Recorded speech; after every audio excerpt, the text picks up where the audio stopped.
Hello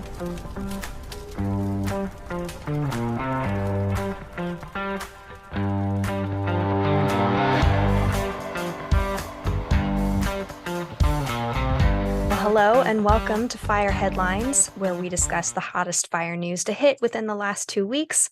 I'm your host, Inanna Hencke, and joining me today is the panel, Chief Jeff Buchanan and Chief Bob Horton, and we are so excited to have a special guest with us, Dr. Kelly Morgan.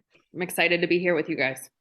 Well, I have to say it is my distinct privilege and honor to welcome Dr. Kelly Morgan to our show. Dr. Kelly Morgan is doing great work in Southern Nevada right now. She's been working with the North Las Vegas Fire Department for a number of years and then took on a dual role to assist Las Vegas Fire and Rescue as they try to push to the future.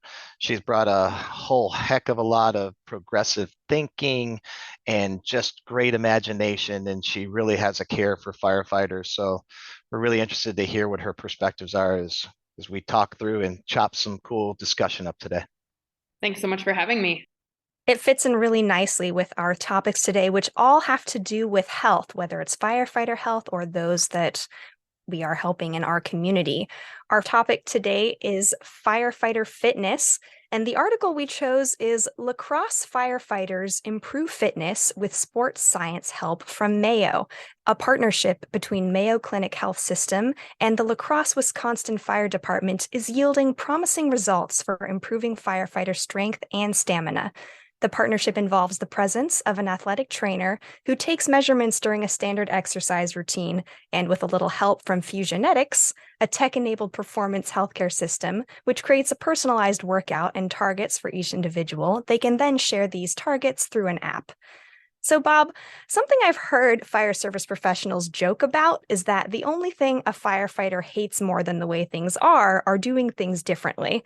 But why do I get the feeling that making your workout routine more targeted and more efficient probably doesn't fall within that category? Yeah. Thank you, Inanna, and way to frame up this article. I really like the discussion that this article brings. First of all, firefighter health and wellness, firefighter fitness, mental health and wellness, top of mind of all firefighters, right? And every bit as much as that cliche goes about not liking the way things are and or change. You can also really not go into any fire department across the United States, ask them what their number one priority is, and you're going to hear the firefighter safety. We teach that mantra from the day you start in the fire academy is to worry about your safety. And this responsibility for wellness comes at the top, it sort of comes at the top, this idea of safety, right? How do you get yourself prepared physically to do the job of firefighter, to keep yourself out of some longer term health issues, which is what this article is here unpacking. I want to applaud the courage of the La Crosse Fire Department in Wisconsin for having the courage to go forward with this type of an analysis of them. It takes a lot of willingness and courage. And I love anytime we can do evidence-based evaluation of our systems to try to make them better. So I think that's really cool about what it is that they have going on here.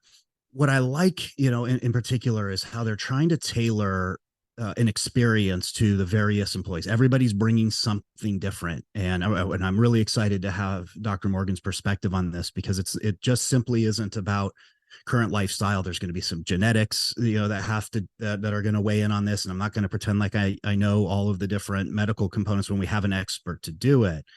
But what I'm really interested in that this article points to is sort of expressing this idea of the optimal firefighter, right? And I'd be curious to really get more into what it is, what they're looking at. Because you ask firefighters, what is firefighter fit? And I've asked that question a lot. And everybody who is fit in whatever discipline that they subscribe to, some are, big, tall, strong athletes. Others are yoga enthusiasts or marathon runners, right? And everybody sort of brings a different physical ability with whatever it is their specialty is. And I, of course, would argue there's a range of what is optimally fit in terms of a firefighter. I don't think there's one body type or one approach to being able to do this. So I like the personalization. I like the customization. Excited about what it is where they're going, what we're learning. More importantly, where they said the future of their research is going, and it has to do with some mental wellness, and it has to do with some sleep. I'd like to turn it over and hear from Kelly Morgan a little bit on this, like how her interpretation was. I think this is a great thing moving forward, and a great step. And I agree. I think lacrosse has done a fantastic job of basically trying to help put numbers to what physical fitness is and what it means in terms of being able to perform the job of a firefighter. They talk specifically in the article about air capacity and about how long your tank lasts and potentially then how much time you can expend before you need to come out, replace a tank, rehab, all of those kinds of things. I think that this is kind of part of the movement towards really understanding that firefighters and a lot of your first responders and public safety officers really are what we term a tactical athlete. And if we start thinking about the job in terms of sport and in terms of the amount of athletic ability that it requires to do the job, especially when you're pulling hose and interior and having to climb out of roofs and all those things, like it requires a very large amount of athletic ability.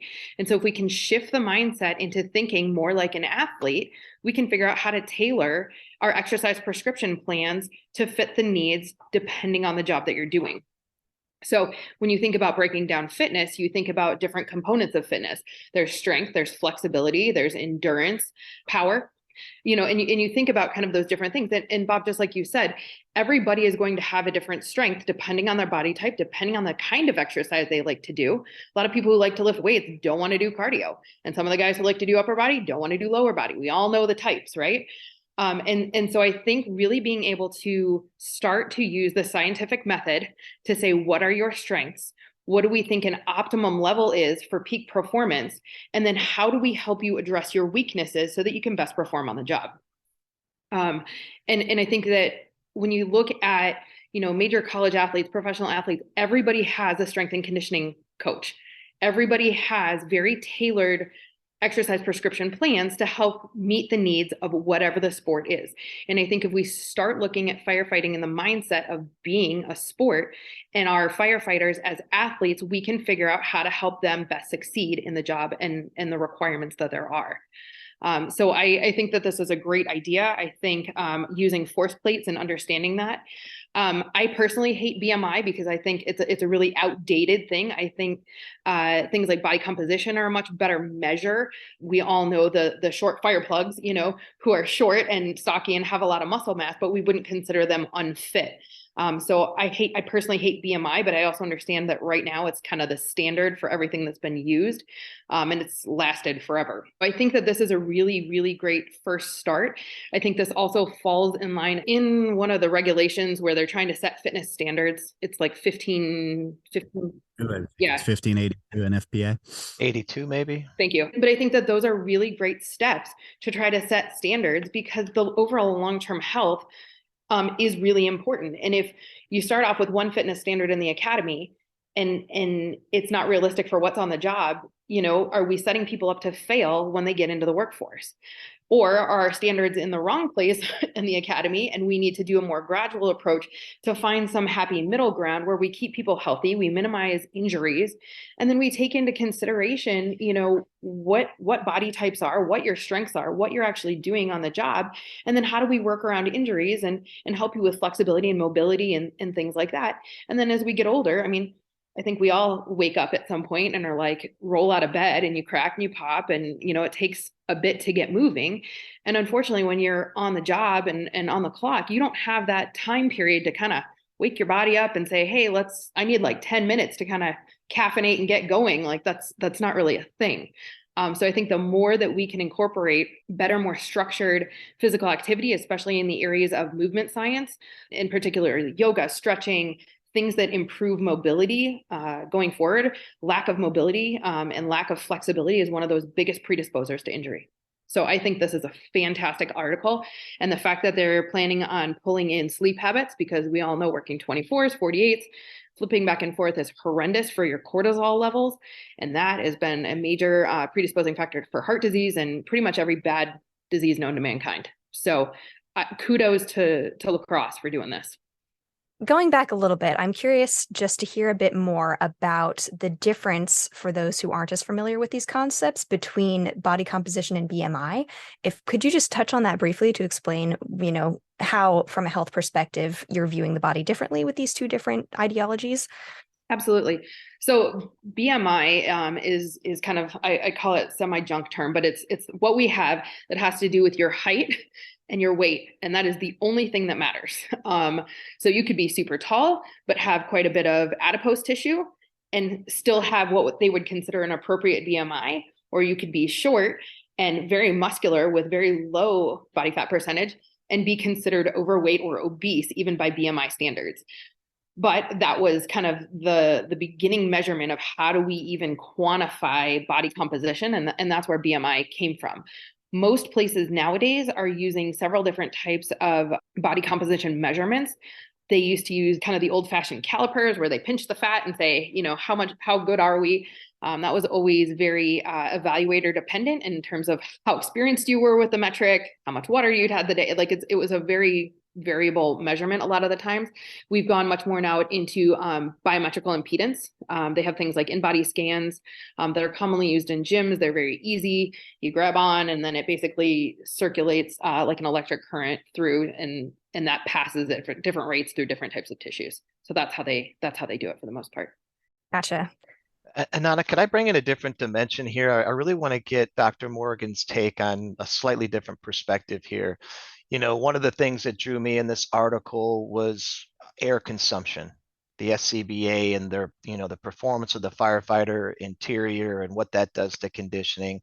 And it took my mind to a place that I think is a real struggle for the fire service.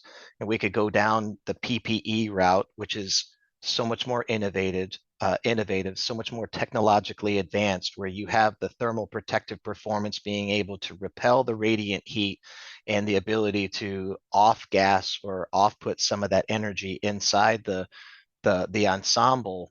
But when you talk about the physical fitness of a firefighter, which theoretically you want to keep them interior to be able to do their job, but what are you seeing right now with firefighters at times staying interior too long? From the article standpoint, I love it too. We want more physically adaptive firefighters. We want them to be more agile. We want them to have better endurance and all these great things that this technology is working toward. But how do you find that intersection, Dr. Morgan, working with two major agencies, and what you see actually on the fire ground with their conditioning and actually staying inside these hostile environments for potentially longer times than they should? I'm going to extrapolate on this one a little bit, only because I don't have as much experience directly on the fire ground. But if you think about it, and you're thinking about overall aerobic endurance, and you're thinking about limiting oxygen capacities, you're looking at things like a VO2 max. And that just basically has to do with how efficient you are at using the oxygen and staying within either an aerobic or an anaerobic capacity. The more oxygen you have available, the more efficiently you're able to produce energy to be able to do the job safely. When your endurance is not as good, you're not using your oxygen as efficiently within your tissues, you break down into more of an anaerobic state.